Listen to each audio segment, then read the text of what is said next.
Mariborska visokošolska ustanova Alma Mater Europeja je bila prva, ki je v Sloveniji uvedla študij socialne gerontologije. Ta v ospredje postavlja starejšo populacijo in skrb zanjo.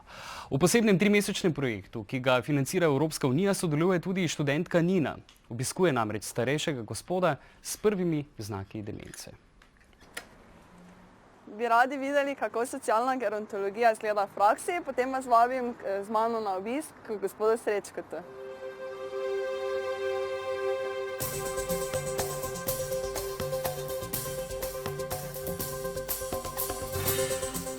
Najprej je pozabila obraze. Ko je on recimo srečal nekoga, ki mogoče leto ni pel več z njim, ker je pel pri 2 zborih oziroma 3, takrat pa je recimo nekoga srečal, pa meni je rekel recimo srečal sem tega in tega, kak pa mu je ime, ja to se pa ne spomnim, nekako sprejemam, da pač mora biti tak, Tudi sva šla psihiatrinji in je ona potem rekla, to ni še demenca, ampak je tako nakazano malo že, da boste počasi začela razvijati. Spomin še imam. Jan mene še spozna. Si ti Kristina? Ja. To je pri njem tako, da določene stvari mu tako hitro gredo iz spomina. Recimo, da smo se včeraj kaj pogovarjali, pa smo kje bili, včasih se spomni drugi dan, včasih pa ne.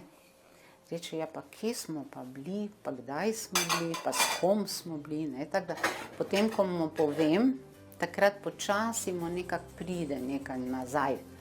Ja, 81 je že let.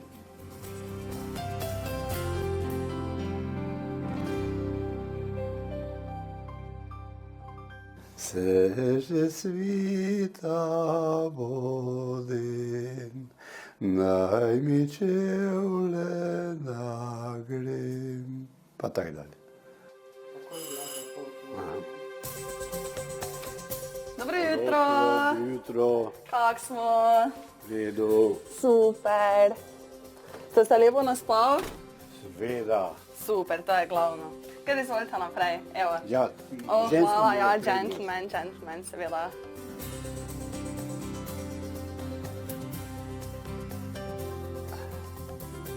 Imate kako željo, kaj bi danes delala? Kaj bi? Kaj bi danes delala?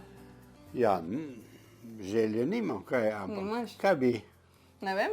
Lahko kakšne igre igramo, lahko malo ponavljamo družinske člane. Ja, človek ne jezi se. Človek ne jezi se. Ja, v bistvu sem se za ta projekt odločila, striktno zato, ker še nikoli nisem tako delala posebej z ljudmi. Sama demenca me izredno pač mi je zanimiva, zelo me zanima, pa tudi mislim, da ljudje po svetu niso tako ozaveščeni o tej bolezni, ki se lahko pojavi bilo komu dan danes. V bistvu sem se zato tudi odločila, ker mi je bil nek nov izziv. In mi niti malo zato ni žal, zelo rada sem v družbi, predvsem pa imam poseben odnos z starostniki zaradi tega, ker pač sem odraščala z babico in z dedkom, pa mi je ta odnos nekako posebej ostal v spominu pa v vsem. Jaz sem pa posebej vesel, ko igrama, da jo vržem ven. Dosti sem se v bistvu naučila tudi to, da je tak vztrajen, da nikoli ne obupa, da recimo ne vem tudi, dosti se vidi recimo, da ima ta žena tak poseben odnos, zelo lep odnos v bistvu, ko ga recimo večina starejših ljudi več dan danes nima, taka redkost. Pa naučila sem se tudi, ne vem, recimo pri igrah te strpnosti, pa te, ne vem, da se nekako zlijemo skupaj, da ne tekmujemo, da v bistvu uživamo vsak trenutek skupaj.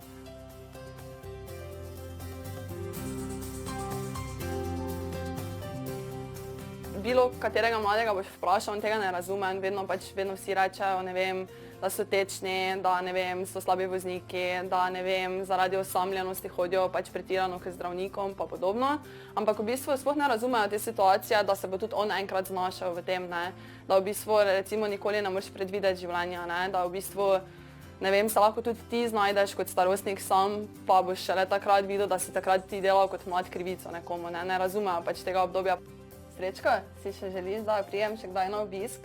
Da prijem k tebi, da bomo kaj delala? Seveda. Res? Ja. Pa si vesel, ko pridem? Vsak dan. Vsak dan? Ja. Res? Pa bi bil cel dan tak tudi z mano? Če bi bilo treba? Tudi?